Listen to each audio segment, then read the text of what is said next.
Thank you very much, Leon, for those very, very kind remarks. You know, I want to squelch one rumor. It's not true that on that last flight, NASA would not let me make a spacewalk because they were afraid at my age I might wander off someplace. Didn't happen. But I think we should say, NASA, happy birthday. Nobody said that yet tonight. Happy birthday, NASA, 50th. Some of us here this evening were at the beginning of the days of NASA. It had been preceded by the old NACA, the National Advisory Committee for Aeronautics. Neil, that you'll hear from a little bit later, of course, I think even predates me with association there because he was flying for NACA at Cleveland and out in the desert, out at Dryden Space Center, or Dryden Center, NASA Center, even before I became a member of the group. We go back to where the old headquarters was off the corner of Lafayette Park, and that was where NACA was headquartered at that time. A single house over there, and that was the headquarters for NACA. You know, if we could just stop and say, what do we think are the couple of things that made this country great, that let us develop in a very short period of time, in just about 120 years, into the leading nation in the whole world? Well, if you thought about it for a little while, I think most people would think, well, education, that became general in this country. It was for everybody. It wasn't just for the privileged or those kids from the castle as it might have been in previous ages. But in this country, education came to be for everyone. But number two then would just about have to be the fact that this nation put more into basic research, basic fundamental learning the new things first. And that's what took us then from a country over here separated from most of the rest of the world, and yet we became a world leader in about 120 years. In my view, the old NACA and its subsequent successor at NASA just exemplifies what I'm talking about with that. The Wright brothers in 1903 made the first flight when other nations were trying also, but following that, our nation decided as a government to do basic research in this new era of flight. And NACA was formed in 1915, and they looked at airfoils and aerodynamic shapes. They put wind tunnels with high and low capacity. They looked into structures.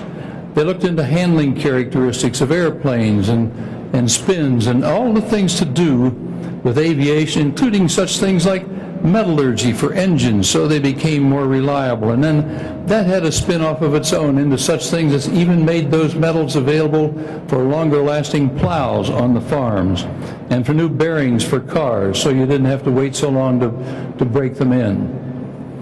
And then I think what happened next was that the private investment in this country took over with what those facts were that the government had sponsored through the old NACA. We had companies come out that were like Martin and Lockheed and North American, Douglas, Northrop, Chance Vought, and of course Boeing, which became the supplier of airliners to the world and opened whole new vistas that just revolutionized world interests with their ability to take people and travel greater distances in a short period of time.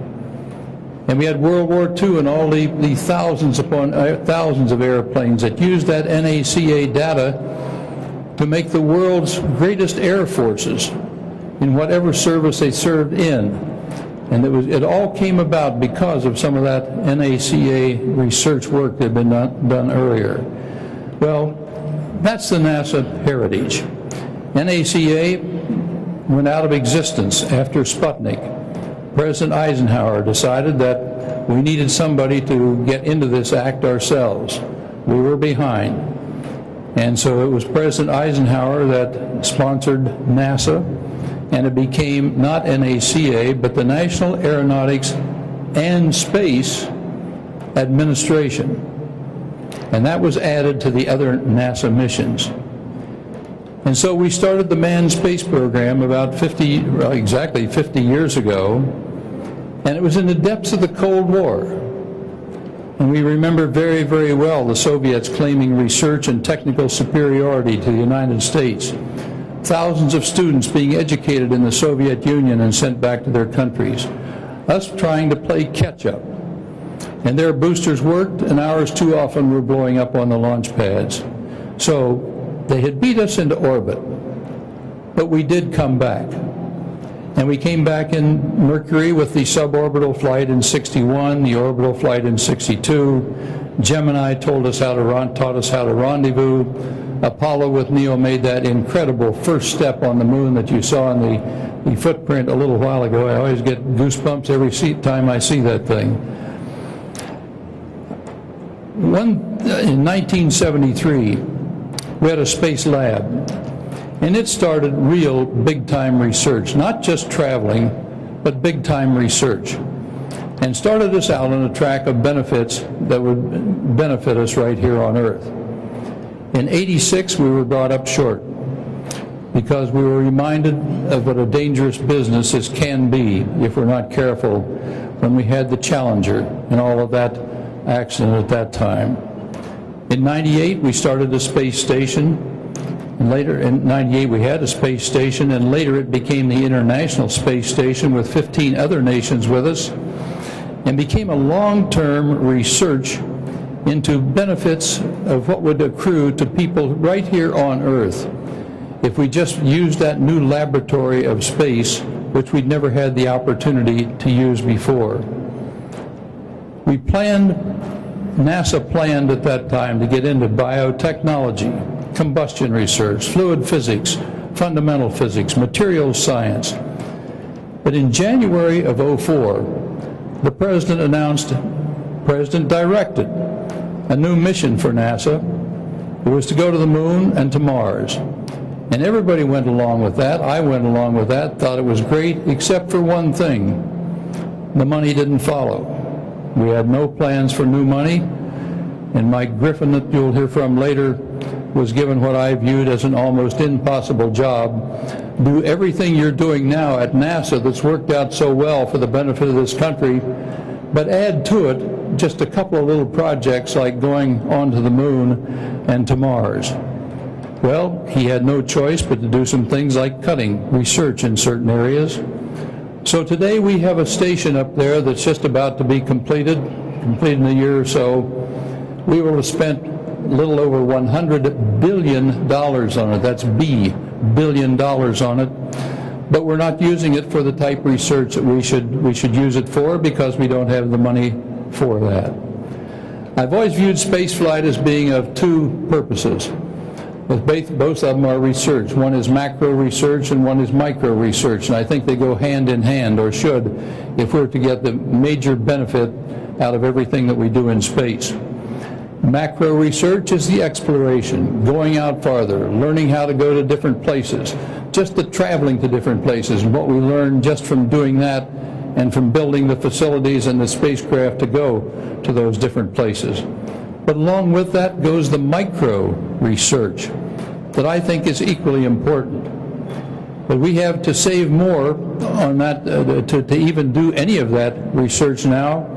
We're even having to cut out our own transport to the International Space Station for a number of years after we retire the shuttle in 2010.